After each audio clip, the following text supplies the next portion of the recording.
सुनो जी, मैं पहले से कह देती हूँ, इस बार दिवाली की छुट्टियों में मैं अपने मायके जाऊँगी।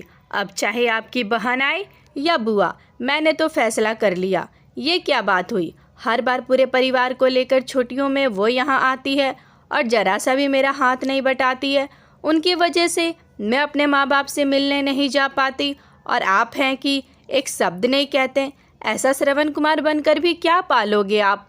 दुखी मन से रेखा चाय बनाते हुए अपने पति विजय को कहती है। विजय बोला, मैं तुम्हारी परेशानी समझ सकता हूँ, पर मैं करूँ तो क्या करूँ? अब उसे खाना बनाने तो कह नहीं सकता। अब हर लड़की की तरह छुट्टियों में वो अपने मायके आना चाहेगी। हाँ, गलती उसकी ये है कि अपने साथ वो बुआ जी को भी बुला लेती है और तुम्हारा काम बढ़ा देती है। रेखा गुस्से में बोली, आप शायद भूल रहे हैं, मैं भी लड़की हूँ, मेरा भी मायका है। अपनी बहन का दर्द तो दिखता है, पर मेरे मन का दर्द आपको कभी नहीं दिखता। ये बात मैं कभी नहीं भूल पाऊंगी। सच कहते हैं लोग, पति के लिए चाहे जितना भी कर लो, आखिरकार वो अपनी माँ बहन का ही होता है। जिस दिन आपकी बहन अपना रंग दिखाएगी, उस रोज़ आपको अपनी बीबी की बात याद आएगी। इतना कहते हुए रेखा चाय बनाना छोड़कर गुस्से में कमरे से चली गई। विजय बोला, अरे चाय तो बना दो। रेखा बोली, अब जब बहन आए उसी से चाय बनवा कर पी लेना। तभी उधर से रेखा की सास कमला जी आई और चाय बनाते हुए बोली, बेटा, बहू की बात भी कभी कभी मुझे जायज़ ही लगती है। बबीता बेटी जब आती है तुम्हारी बुआ को भी साथ में लेकर आती है। मैंने कई बार उसे समझाया है कि बहू का काम बढ़ जाता है, पर वो एक नहीं सुनती। ऊपर से तुम्हारी बुआ जी जब भी आती है कुछ ना कुछ लेने के बहाने ही आती है, जो मुझे बिल्कुल अच्छा नहीं लगता। विजय बोला, माँ, बुरा तो मुझे भी लगता है, क्योंकि 2 साल से वो अपने मायके नहीं जा सकी है। हर बार उसका भाई लेने आता है और वो बच्चों को भेजकर हमारी खातिर यहीं रुक जाती है। ऊपर से बबीता हर बार कुछ ना कुछ बखेड़ा खड़ा कर देती है। कोशिश कीजिएगा उसे समझाने की, ऐसा ना हो कि बार बार की छोटी बहस बड़ा रूप ले ले और रिश्ते खराब कर दे। फिर विजय कमरे में रेखा को मनाने के लिए चला गया।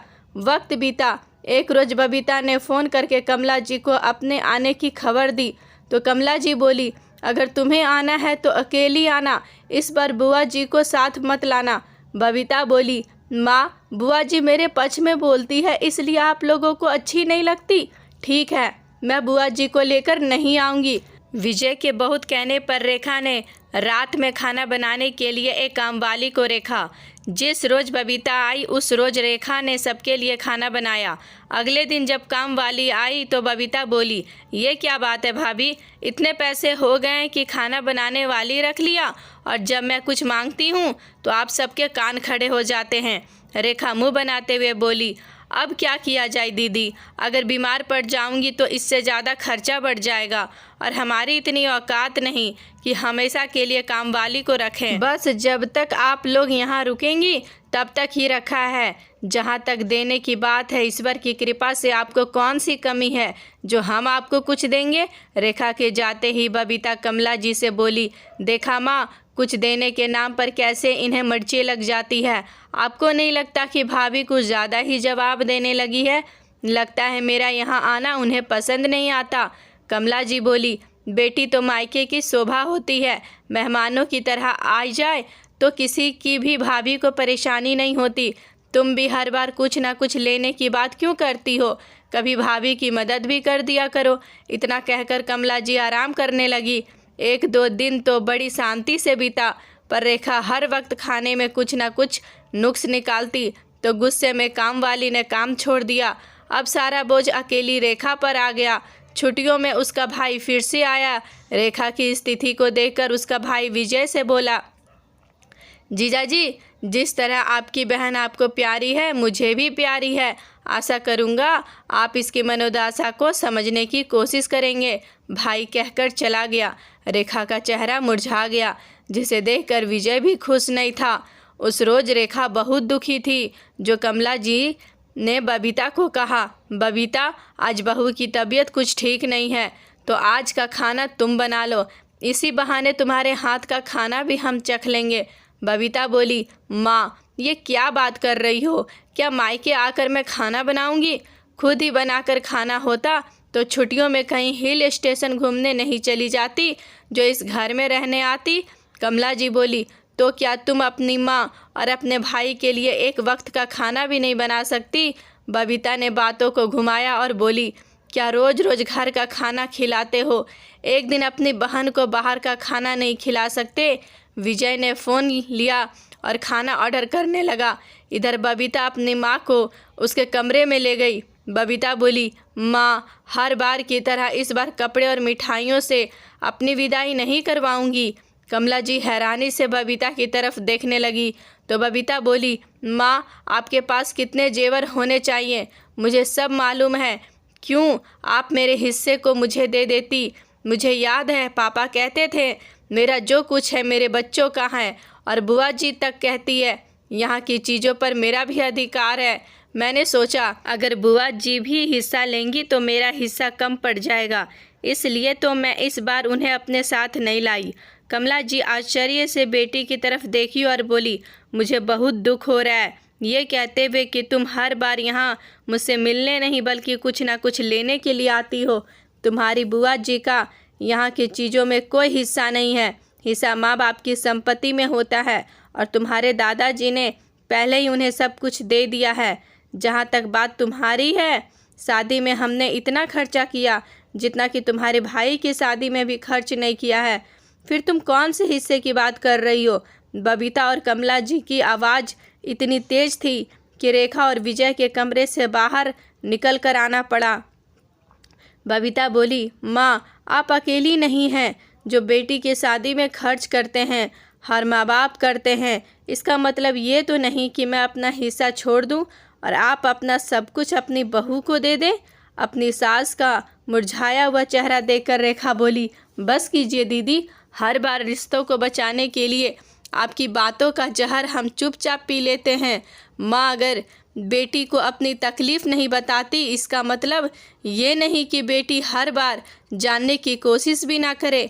मम्मी जी ने आपको कभी बताया नहीं, पर अब मैं बताती हूँ। कमला जी बोली, बहू रहने दो, कम से कम तुम भी चुप हो जाओ। बबीता बोली, नहीं नहीं माँ, ये क्यों चुप होंगी? इन्हें तो लगता है ये घर इनका है। रेखा बोली, देखा मम्मी जी, इनके बात करने का तरीका। दीदी, आपको ये बात पता नहीं कि पापा जी ने आपकी शादी में ये घर गिरवी रखा था? वो तो आपके भाई ने एक एक पैसा जोड़कर फिर से वापस इस घर को छुड़वाया है। बबीता बोली, मुझे इस घर से कोई मतलब नहीं, मैं माँ के जेवर की बात कर रही हूँ, उसमें तो मेरा हिस्सा है। कमला जी गुस्से में बोली, तुम्हें जितना देना था मैं जेवर पहले ही दे चुकी हूँ, अब जो भी जेवर है ये बहू के हैं। बबीता रेखा के कमर से अलमारी की चाबी लेते हुए बोली, मुझे चाबी दीजिए, मुझे देखना है कि लॉकर में कौन से जेवर हैं। फिर दोनों में झगड़ा शुरू हो गया।